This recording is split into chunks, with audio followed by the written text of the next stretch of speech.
imperialists. My name is Richie. Today I'm representing the United National Anti-War Coalition, UNAC. I'm also an organizer with a local chapter of the Bronx Anti-War Coalition, as well as Workers' War Party. Today I really want to thank the people who spoke before me and really emphasized the internationalism that we see from Cuba. Cuba has been providing so many other nations with sugar and allowing people from other nations to study medicine, as we have heard. But I think it's really important for us to understand that where are these people coming from? What nations do they represent? They represent other nations that are being sanctioned and strangled by the United States. For what? For refusing to become a vassal, for refusing to allow their democracy to be hijacked by the United States and a puppet put in its place to do the bidding of the United States. Right? So I think it's really important for us to understand that the reason Cuba has been able to survive this blockade for over 60 years is because of this international solidarity. And not only the support that they're giving, but also the support that they're receiving as well. Right? Cuba is in an alliance with other nations struggling against sanctions.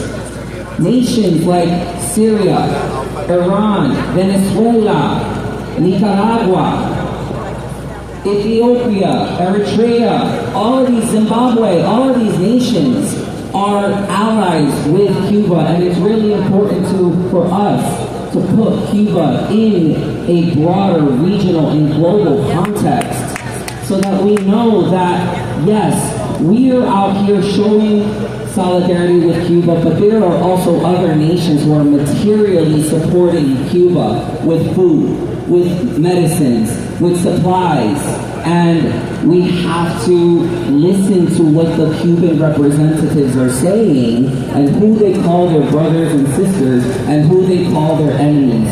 So that's the message I want to leave you all with today. Cuba sí, bloqueo no. Cuba sí, bloqueo no. Cuba sí, bloqueo no. Cuba sí, bloqueo no. Cuba sí, bloqueo no. Cuba sí, bloqueo no. Long live international solidarity. Thank you. Thank you, comrade. And now we have a comrade from the December 12th movement. Welcome. Thank you for the December 12th movement. We'd like to show our solidarity with the people and the government of Ireland, of Cuba, because as we said, when Africa called, Cuba answered. So when Cuba calls, who will answer? Who will answer? As we said, the international solidarity comes from concrete examples, such as when Cuba sent international troops to help the liberation struggles in Africa, in Southern Africa, in the 1970s and 1980s. So we say we can do no less than to stand in solidarity with both the people and the government of Cuba in their fight against imperialism, in their fight against Western domination, and we fight for their self-determination, just as they fight for the self-determination and national liberations of all oppressed peoples, and they stand with our struggle for our national liberation right here in the belly of the beast, the United States. So again, the December 12th movement says, Cuba sí, Cuba sí, long live the Cuban Revolution, long live the Cuban Revolution. Fight on, Cuba! Fight on, Cuba! You will win! You will win! Cuba sí! Vaquero no!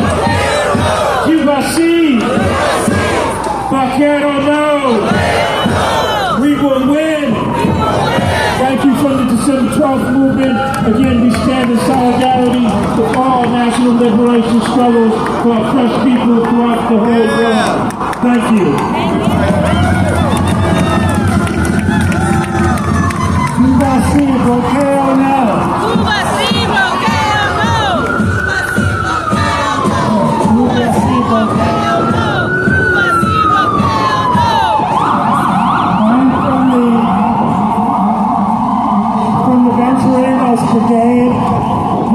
this solidarity, Cuba solidarity movement in the U.S., we have been breaking the travel blockade for over 50 years, bringing people to Cuba to see for ourselves this kind of society that Cuba is building, a society based on human needs and not corporate profits. We have brought more than 10,000 people to see the Cuban society, not only to see it, but to work with the Cubans, to do volunteer work in solidarity, all sorts of work in different areas of Cuban society. We brought material aid to break the economic blockade, and we continue to do that year after year for the past 50 years. But why are there these travel restrictions?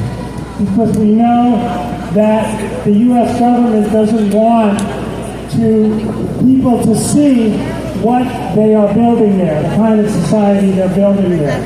Because they may think, well, why can't we have that kind of society here? In a place where there's no homelessness, where there's free medical care, free education. People here might want that. And so, they don't want people to go, but we will continue to send people there. And we now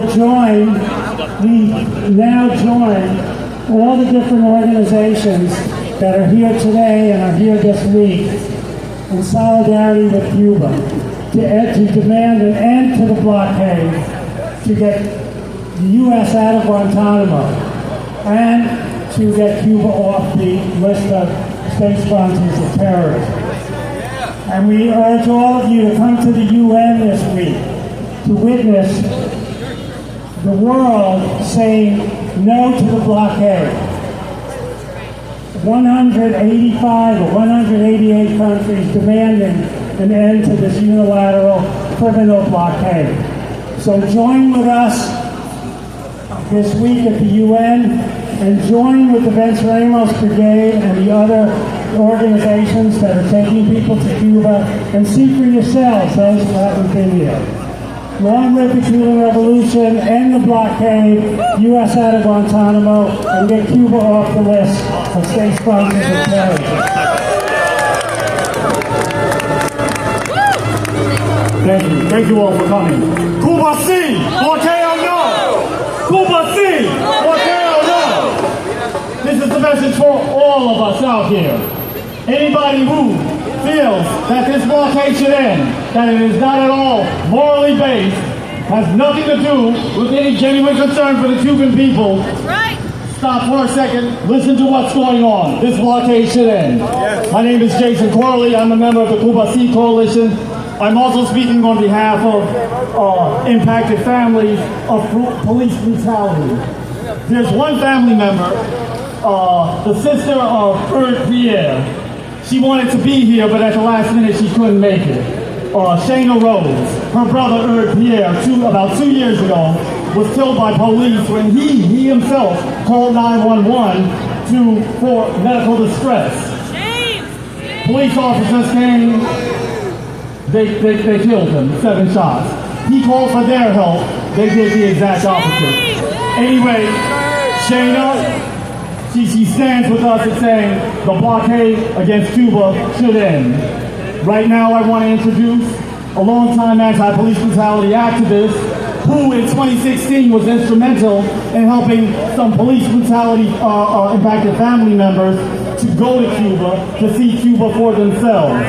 This is Sister Shirley, longtime anti-police brutality activist. I must say also, every time Miguel Diaz-Canel has come to New York City, she manages to shake his hand and give him a hug. Anyway, Sister Shirley. Hi, I am Sister Shirley from the forgotten borough of Staten Island. I would love for you all to come move over to the other side just a little bit so people out here can see you all more, okay? People with the signs, just a little bit, okay? Because I'm going to move over here. I'm waiting. Go ahead. People can see y'all. Just a little bit. Okay. I'm here representing, unfortunately, the United States of Ass saying that they need to end the blockade. Okay? When it comes to this country doesn't even take care of us the way they're supposed to be taking care of us. Even when it came to the natives, right? You all know who the natives are. Not Indians, natives. When Columbus came over here, he thought he was in India, and he named them natives. Excuse me. He named them Indians, but they are natives. And we had to be there for them, but were we there for them? No.